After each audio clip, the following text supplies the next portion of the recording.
Et si une rencontre banale pouvait changer l'entièreté de votre vie? Alors, généralement, ça arrive quand on rencontre l'amour fou, le coup de foudre au premier regard. Ça, c'est bien et c'est surtout dans le meilleur des cas. Moi, je vais plus vous parler du côté sombre d'un amour non partagé et les conséquences qui peuvent découler de ça. Je vous invite à plonger avec moi dans cette histoire sordide. Revenons plusieurs années en arrière et le soleil tape à travers les rideaux de la cuisine. Janet, une américaine, prépare le goûter de sa fille. Des rondelles de pommes et des petits raisins. Un moment tranquille avant que Lily rentre de l'école. Janet apprécie ces moments. Ça lui permet de souffler, d'oublier un peu son angoisse constante. Une angoisse qui vient d'une rencontre. Il y a quelques mois, une rencontre banale qui a mal tourné. Elle se souvient de ce jour dans un café. Un échange de regards, un sourire, 2 mots sur la pluie. Un type sympa, Jay. Rien de spécial, sauf que quelques jours plus tard, des fleurs arrivent chez elle. Des lys blancs, ses préférés, avec une carte pour la plus belle des rencontres, signée Jay. Au début, Janet est contente, un geste sympa, mais après, c'est l'avalanche. Des chocolats, un livre, des appels sans personne au bout du fil. Là, elle commence à flipper. Ensuite, il a commencé à la suivre. Elle l'a vu plusieurs fois, à la sortie du boulot, devant chez elle, un regard insistant. Elle essaye de l'ignorer, mais elle a de plus en plus peur. Aujourd'hui, cette peur est encore pire. Lily, sa fille, sa priorité. L'idée que ce type l'approche la terrorise. Elle a déménagé il y a quelques mois pour échapper à Jay. Un nouveau départ dans une petite ville près de Chicago. Elle a changé de numéro, fait gaffe à son adresse. Elle pense l'avoir semé. Mais cette tranquillité est vachement fragile. La clé tourne dans la serrure, Lily arrive en courant dans la cuisine, son cartable rose qui glisse, ses joues sont rouges, ses yeux brillent. « Maman, regarde, j'ai fait un dessin !» Janet sourit et elle oublie ses angoisses. Pour Lily, elle doit être forte. Elle prend sa fille dans ses bras. « Oh, c'est trop beau mon cœur. Vas-y, raconte-moi un petit peu ta journée. » Pendant que Lily raconte son dessin et tout ce qu'elle a fait un petit peu, eh bien, le téléphone de Janet vibre. Un numéro inconnu. Un frisson la parcourt. Elle répond alors. « Allô ? Bonjour. Madame Janet Miller ? C'est une voix de femme au téléphone. Oui, c'est moi. Qui est à l'appareil ? Ici, l'école maternelle de... Là, en entendant ça, le sang de Janet se glace. Elle sait déjà ce qu'elle va entendre. Janet est encore sous le choc. Elle serre Lily contre elle, comme si elle pouvait la protéger de tout. Mais au fond, elle sait que ce n'est pas le cas. Cet appel de l'école, c'est une claque. La directrice, Madame Peterson, a une voix grave et posée. Elle explique à Janet qu'un homme s'est présenté à l'école un peu plus tôt, demandant à récupérer Lily. Il a même donné son nom, Jay Miller. Madame Miller, je vous explique. Cet homme nous a dit qu'il était le père de Lily. Heureusement, nous avons des procédures strictes. Nous vérifions toujours l'identité des personnes qui viennent chercher les enfants. Janet sent ses mains trembler. Elle respire un grand coup pour essayer de se calmer. Et qu'est-ce qui s'est passé ensuite ? Eh bien, comme il ne figurait pas sur la liste des personnes autorisées, nous avons refusé de lui confier Lily. Il a insisté un peu, mais il n'a pas été violent. Il est finalement parti quand nous lui avons dit que nous allions vous contacter. Vous avez bien fait, Madame Peterson. Merci. Après ça, Janet essaye de garder son calme, mais elle sent la panique monter en elle. Après avoir raccroché, Janet reste assise sur le canapé, Lily toujours dans ses bras. Elle repense à Jay, à ses nombreux regards insistants, à ses cadeaux bizarres. Elle se demande comment il a pu savoir où Lily allait à l'école. Elle avait pourtant fait attention à ne laisser aucune trace. Elle ne veut pas que tout ceci se reproduise à nouveau. « Maman, est-ce que ça va ?» C'est ce que demande Lily, sa petite voix pleine d'inquiétude. Janet lui fait un sourire forcé. « Ouais, mon cœur, tout va bien, ne t'inquiète pas. » Mais au fond d'elle, elle sait que rien ne va. Cet incident à l'école, c'est une preuve que Jay ne va pas la lâcher. Il est prêt à tout pour s'approcher de Lily. Et ça, c'est hors de question.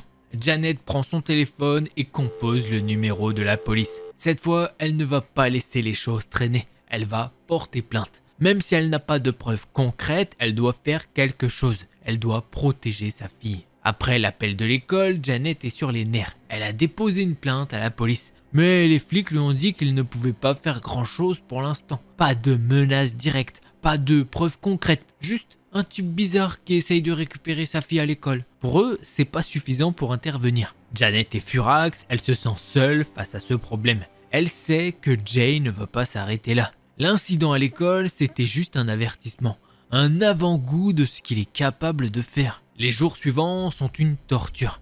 Janet est constamment sur le qui-vive. Elle regarde par la fenêtre toutes les 2 minutes, vérifie que les portes sont bien verrouillées, sursaute au moindre bruit. Elle a l'impression d'être épiée en permanence. Puis les choses recommencent. Des petits trucs au début, des fleurs déposées devant sa porte, encore une fois des lys blancs. Puis des appels silencieux, son téléphone qui sonne dans le vide. Et puis un soir, elle écoute ses messages sur son répondeur. La voix de Jay, douce et mielleuse, qui résonne dans le silence de sa maison. « Janet, ma chérie, tu me manques tellement.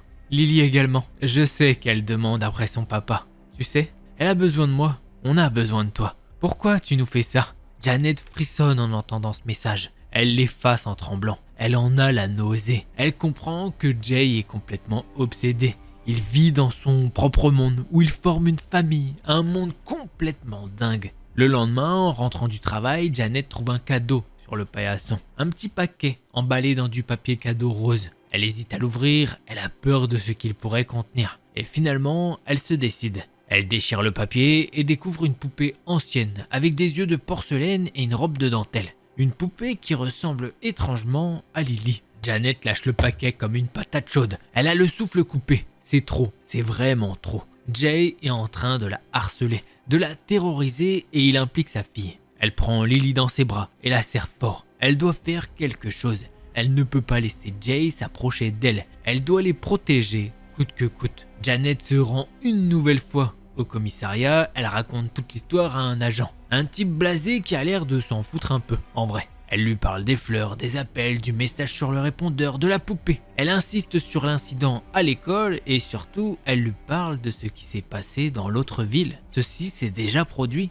L'agent prend des notes, mais on sent bien qu'il n'est pas convaincu. Il lui explique que, sans menace directe, il lui dira pareil que ses collègues, c'est compliqué d'agir. Ouais, madame, on peut pas arrêter quelqu'un juste parce qu'il vous envoie des fleurs, hein. Janet, elle est à bout, elle a l'impression de parler dans le vide. Mais il a essayé de récupérer ma fille à l'école quand même. C'est pas une menace ça pour vous ? L'agent, il hausse les épaules.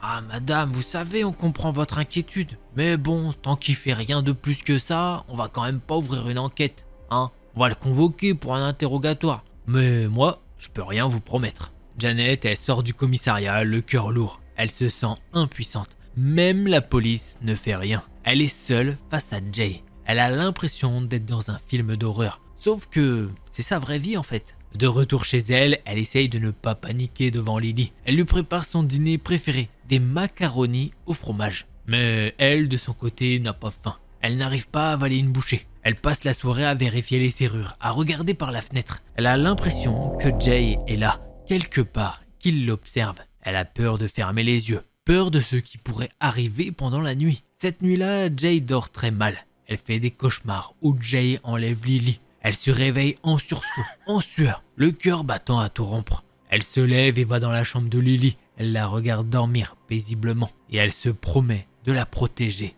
coûte que coûte, même si elle doit affronter Jay seule. Après sa visite au commissariat, Janet est encore plus parano. Elle a installé une caméra de surveillance à sa porte d'entrée et une autre qui filme le jardin. Elle a aussi renforcé les serrures de ses fenêtres. Elle a l'impression de vivre dans une véritable forteresse. Chaque fois qu'elle sort avec Lily, elle regarde autour d'elle, cherchant le moindre signe de Jay. Elle a l'impression qu'il est là, tapis dans l'ombre, qu'il les observe. Elle ne laisse plus Lily jouer seule dans le jardin et elle l'accompagne même aux toilettes quand elles sont dans un lieu public. Cette surveillance constante est épuisante. Janet ne dort plus beaucoup, elle mange à peine et elle est constamment sur les nerfs. Elle a des cernes sous les yeux et elle a perdu du poids. Elle se sent à bout de force. Un après-midi, alors qu'elle rentre des courses avec Lily, elle remarque une voiture garée de l'autre côté de la rue. Une voiture noire avec les vitres teintées. Elle a un mauvais pressentiment. Elle accélère le pas et rentre précipitamment chez elle. Elle regarde par la fenêtre et voit que la voiture est toujours là. Elle note la plaque d'immatriculation et appelle la police. Elle leur explique qu'elle pense être suivie.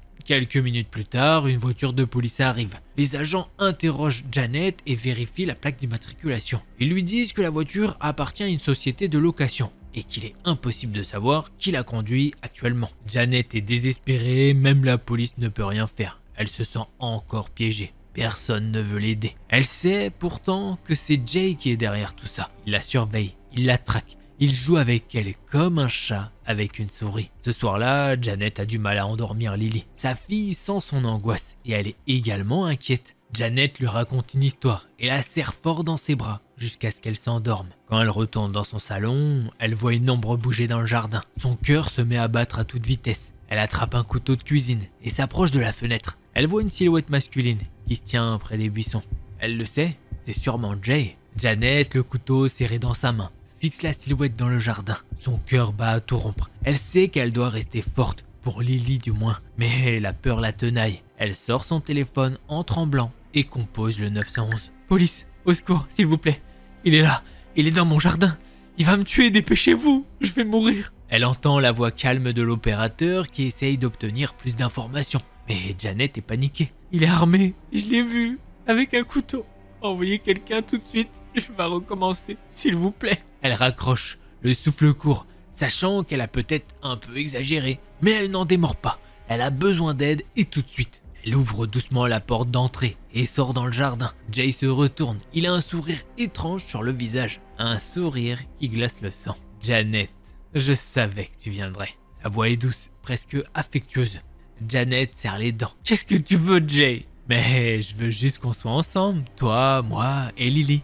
Tu sais, on est une véritable famille. » « Mais non, Jay, t'es malade. Tu dois partir. » Janet essaye de garder sa voix ferme, mais elle tremble intérieurement. Jay s'approche d'elle. « Mais arrête, je veux pas te faire de mal, Janet. Je veux juste être heureux avec vous. » Janet recule, elle lève le couteau. « Reste loin de moi !» Jay s'arrête, son sourire disparaît. Son regard devient dur, menaçant. « Mais tu ne comprends pas, Janet. On est fait pour être ensemble. C'est le destin. » Il fait un pas de plus vers elle. Janet panique, elle ne sait plus quoi faire. Elle a peur, une peur terrible. Soudain, elle entend une petite voix derrière elle. « Maman ?» C'est Lily. Elle est debout sur le seuil de la porte, les yeux grands ouverts. Janet oublie tout, sa peur, sa colère. Elle ne pense qu'à sa fille, elle doit la protéger. Elle se tourne vers Lily et lui dit d'une voix douce « Rentre à la maison, mon cœur, tout va bien. » Mais Jay réagit immédiatement. Il se jette sur Janet et lui arrache le couteau des mains. Il la plaque contre le mur de la maison. Janet essaye de crier. Lily hurle et se met à pleurer. À cet instant précis, les sirènes de police retentissent au loin. Jay lève la tête, paniqué. Il lâche Janet et s'enfuit en courant. Janet tombe à genoux, à bout de souffle. Elle voit Lily courir vers elle et la prendre dans ses bras. Elles pleurent ensemble, serrées l'une contre l'autre. La police arrive quelques instants plus tard. Ils interrogent Janet et partent à la recherche de Jay. L'agitation est à son comble après le départ de Jay. Les policiers sont partout interrogeant Janet, prenant des photos, relevant des empreintes. Lily est encore sous le choc, serrée contre sa mère. Une voisine, Madame Ford, s'est proposée pour la garder le temps que Janet réponde aux questions des policiers. Janet raconte tout aux inspecteurs en insistant sur le harcèlement constant de Jay. Les fleurs, les appels, la poupée et bien sûr maintenant cette agression. Les policiers semblent prendre son témoignage au sérieux cette fois. Après une bonne heure, les policiers quittent la maison, promettant de faire tout leur possible pour retrouver Jay. Janet se sent épuisée, mais un peu soulagée. L'intervention de la police a mis un terme à la confrontation. Mais elle sait que l'histoire n'est pas finie. Jay est en fuite et elle a peur qu'il revienne. Elle récupère Lily chez Madame Ford et rentre chez elle. L'atmosphère est pesante. Elle essaye de rassurer Lily, de lui dire que tout va bien. Mais elle sent que sa fille est encore traumatisée. Les jours suivants sont une période d'attente angoissante. Janet vit dans la peur constante que Jay réapparaisse. Elle a du mal à dormir, sursaute au moindre bruit. La police patrouille régulièrement dans le quartier, ce qui la rassure un peu. Mais elle ne se sent en sécurité vraiment nulle part. Elle prend une décision radicale. Elle va de nouveau déménager. Grâce à l'aide de sa famille et de quelques amis, elle trouve rapidement une nouvelle maison, plus sécurisée, dans un quartier plus calme. Le déménagement est rapide et éprouvant, mais Janet se sent soulagée de quitter les lieux de cet énième traumatisme. Ce nouvel environnement apporte un certain apaisement à Lily également. Elle semble moins anxieuse et recommence à jouer plus sereinement. Janet, quant à elle, essaye de se reconstruire dans ce nouveau foyer, même si les souvenirs la hantent encore. Les inspecteurs la tiennent informée de l'avancée de l'enquête. Ils ont retrouvé la voiture de location utilisée par Jay, mais lui, de son côté, est introuvable. Ils ont lancé un avis de recherche et le traquent activement. Un soir, alors que Janet met Lily au lit, le téléphone sonne. Janet, j'ai vraiment besoin de vous voir. Pourquoi tu me fuis comme ça? Rappelle-toi des bons souvenirs qu'on a passés ensemble. Pourquoi tu veux me retirer ma fille comme ça? Tu sais que je t'aime. Alors reviens s'il te plaît. Janet raccroche, elle est terrifiée. Elle serre Lily contre elle, les larmes aux yeux. Elle sait que Jay ne va pas s'arrêter là, il continue. Cette nuit-là, Janet ne dort pas, elle est aux aguets, le cœur battant la chamade au moindre bruit. Elle a l'impression d'être traquée, observée. Au milieu de la nuit, un bruit la réveille en sursaut, un grattement à la fenêtre de sa chambre. Elle se lève doucement, le cœur battant à tout rompre et s'approche de la fenêtre. Elle entrevoit une silhouette dans le jardin. Elle en est sûre, c'est encore lui, c'est Jay. La panique l'envahit, elle se précipite dans la chambre de Lily, la prend dans ses bras. Elle verrouille la porte de la chambre et barricade la porte d'entrée avec un meuble. Elle cherche frénétiquement son téléphone, mais il est resté dans sa chambre à elle. Soudain, elle entend les coups à la porte d'entrée. Au début, plutôt calme, mais il s'intensifie très rapidement, jusqu'au moment où elle se dit que la porte va sûrement péter, ce qui est malheureusement le cas. En entendant ça, Janet demande à sa fille de se cacher dans l'armoire. Elle en est sûre, il va arriver jusqu'à elle. Elle ne veut pas qu'il mette la main sur Lily. Elle fera tout pour la protéger. Elle entend les escaliers grincer. Il regarde dans la première chambre, la sienne. Et forcément, elle n'est pas dedans. Elle l'entend aller dans la salle de bain, les toilettes et se rendre, maintenant, devant la porte de la chambre de Lily. Il frappe une première fois et dit alors à voix haute : « Les filles, vous êtes là ? Papa est là !» Forcément, Janet ne répond pas. Alors, il se met à défoncer la porte.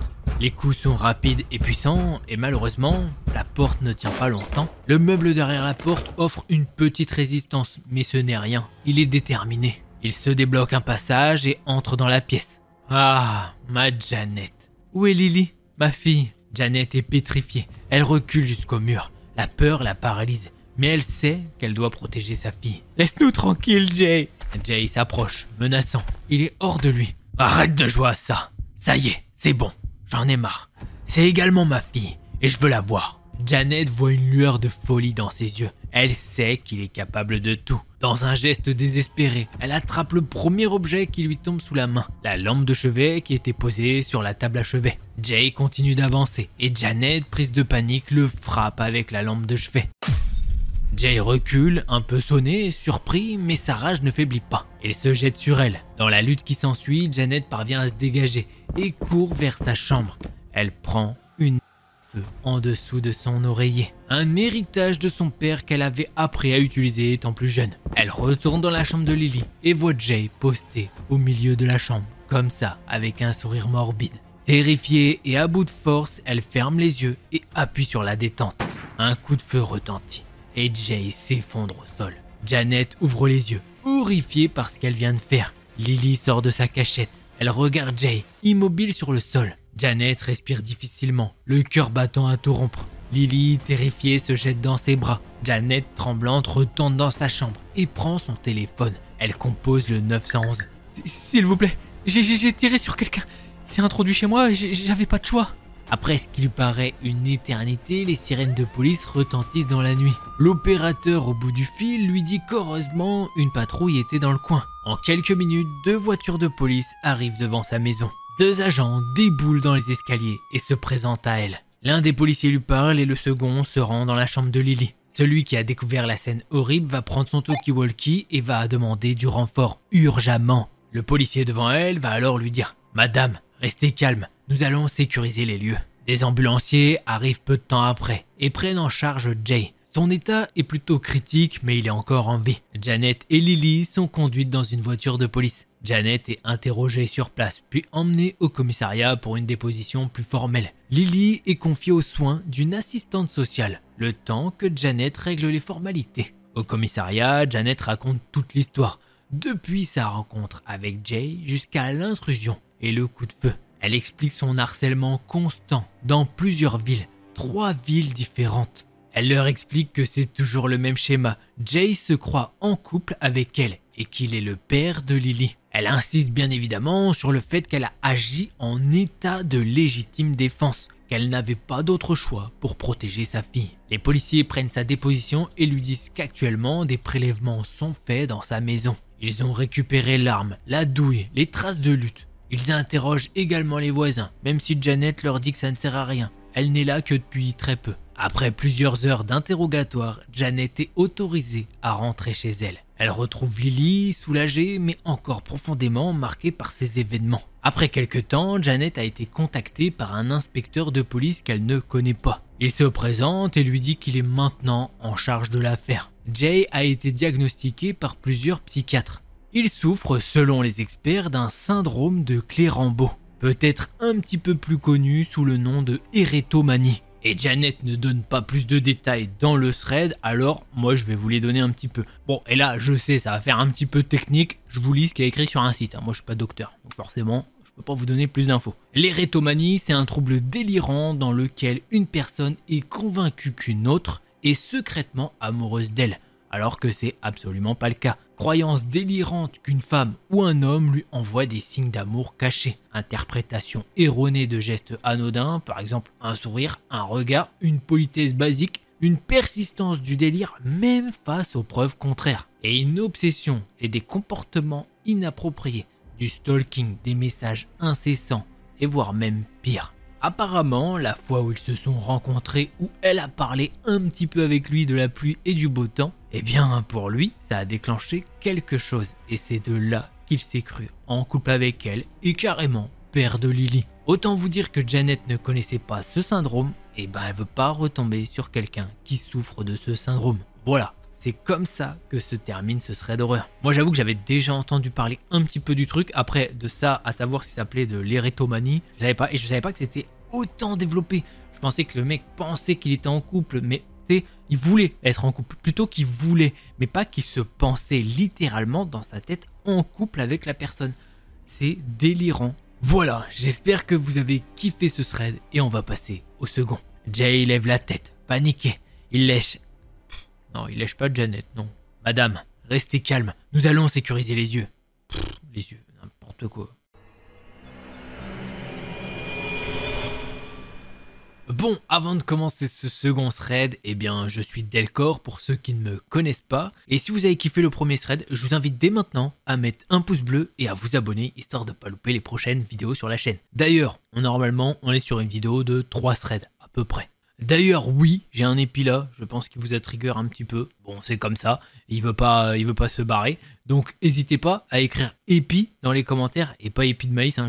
Faites pas des jeux de mots. Je sais qu'il y en a qui vont le faire. Voilà, maintenant que je l'ai dit, ouais, bravo, j'aurais pas dû le dire. Bref, allez, on va commencer avec ce second thread. Sophie, à l'époque de cette histoire, a 25 ans et a l'habitude de faire des spectacles de rue quand elle est à court d'argent. Elle a récemment perdu pas mal de poids et doit économiser pour une opération d'ablation de la peau. Acheter de nouveaux vêtements et voir un chiropracteur parce que sa démarche a changé et ça lui fait mal au dos. D'ailleurs, elle nous dira que perdre du poids, au final, ça coûte cher et que personne ne nous prévient de ça. Un vendredi soir, elle est dans une ville universitaire près de l'université d'État, avec plein de bars et de restos autour. Comme ses vêtements pendouillent sur elle à cause de sa perte de poids, elle porte un foulard décoratif noué en robe. Un peu révélateur, mais ça fait plus propre que le reste de ses fringues. Parce que dans la rue, si t'as l'air trop négligé, les gens te prennent pour une SDF et se comportent super mal avec toi. Bref, ça a son importance dans l'histoire. Vers 20h30, Sophie est assise sur une chaise de camping devant 2 bars, en train d'accorder sa guitare. Un SUV beige s'arrête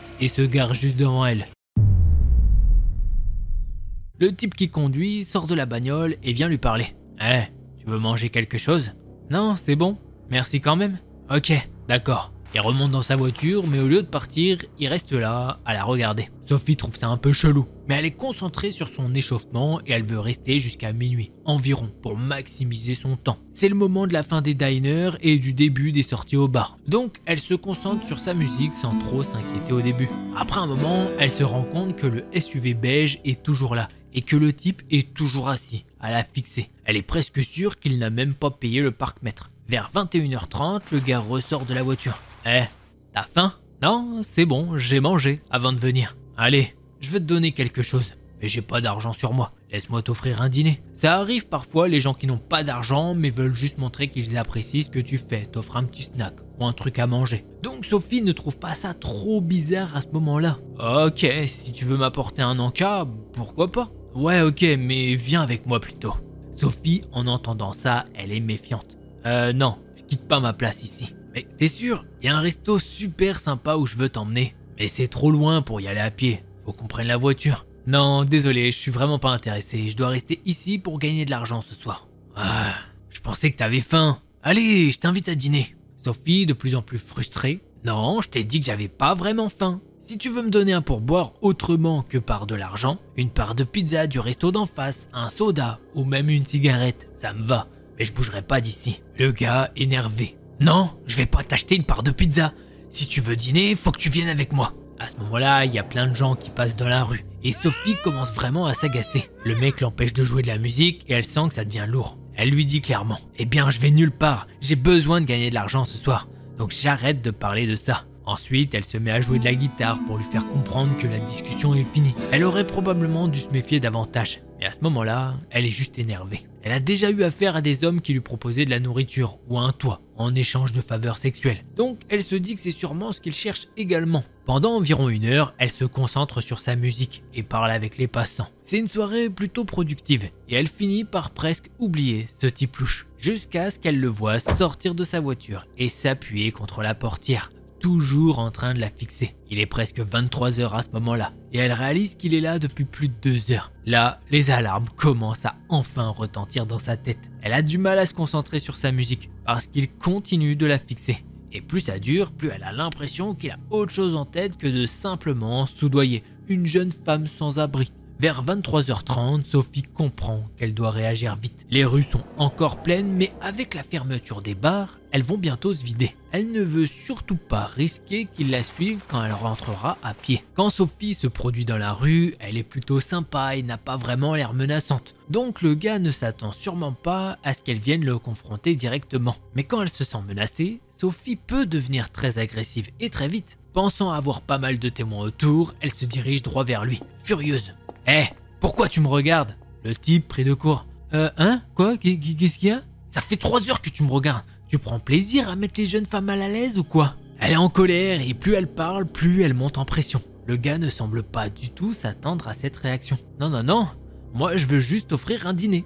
Donc t'attends que j'ai assez faim pour aller dîner avec toi.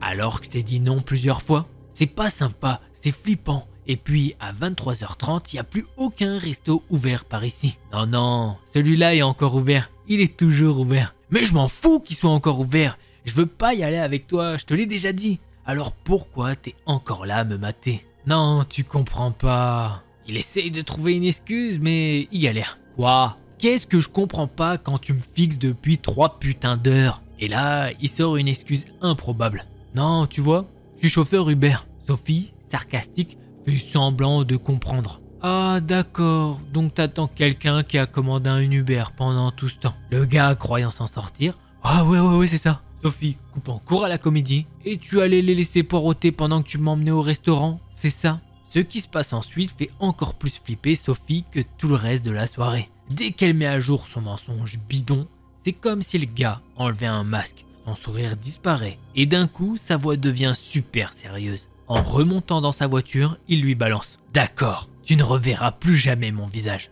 Et là, il démarre en trombe, s'éloignant rapidement. Sophie reste plantée là, complètement secouée. Elle a déjà eu des rencontres bizarres en faisant des spectacles de rue. Et là, c'est à un autre niveau.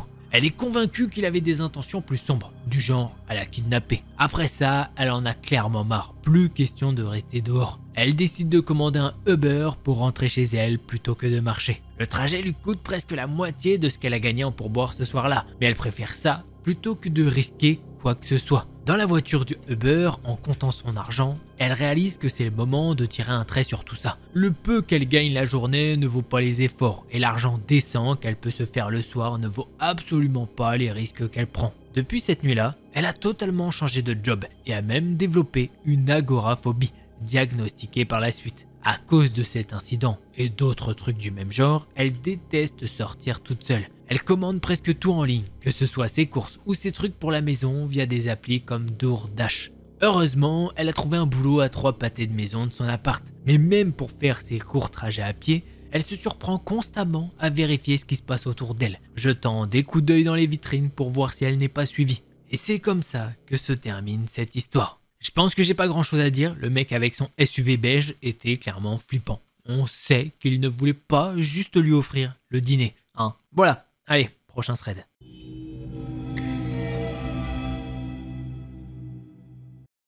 Aurélie sort de la station-service en fin d'après-midi, son sac de snacks à la main. Il fait sombre, les réverbères n'éclairent pas grand-chose. Elle commence à marcher pour rentrer chez elle quand un mec s'approche. Elle le voit à peine, mais il doit faire quelques centimètres de plus qu'elle. Il porte une veste verte avec une capuche et elle distingue sa peau claire sous la lumière faible. Il lui demande direct ce qu'il y a dans son sac à dos. Elle essaye de s'éloigner, mais il attrape le sac et le retient fermement. Il refuse de la laisser partir. Il exige qu'elle lui donne le sac. Elle flippe, tente de le raisonner, lui propose de prendre juste la bouffe s'il a faim. Mais il s'en fout complètement. Il continue de tirer dessus et elle lutte pour ne pas lâcher. Les voitures passent à toute vitesse à côté d'eux, mais personne ne s'arrête, personne ne l'aide. Elle est seule, sur un trottoir sombre et désert. Cette station-service, elle la connaît bien. Le quartier, c'est pas le pire du monde, mais c'est quand même un endroit pourri, plein de toxicos et de mecs violents. Elle y a vécu avant et elle sait que la police y appelait presque tous les jours. Elle est bien contente d'en être partie il y a 2 ans. Puis le mec sort sa main de sa poche. Là, son cœur s'emballe. Elle s'attend au pire, un couteau peut-être. Mais non, il ne sort que son poing. Sauf que ce poing, il commence à la battre violemment sur ses mains, encore et encore, jusqu'à ce qu'elle saigne. La douleur est atroce, elle n'en peut plus.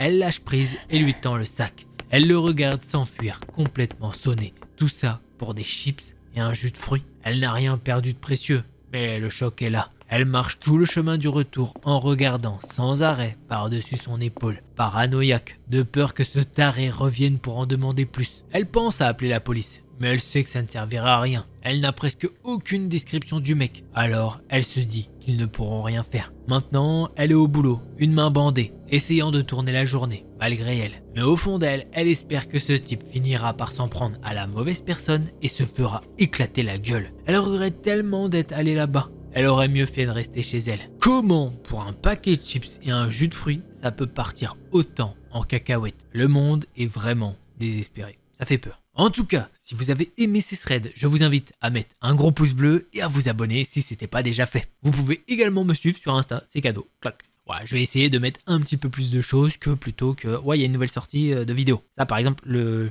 masque, vous étiez au courant. J'avais mis un petit tease sur Insta. Voilà. Bon, si jamais vous voulez plus de vidéos, je vous invite à cliquer sur l'une de ces deux-là. Allez, c'était Delcor. En attendant la prochaine vidéo, portez-vous bien, tous les petits potes. Bref, ce sera gardé. Normalement, c'est tchuss les petits potes.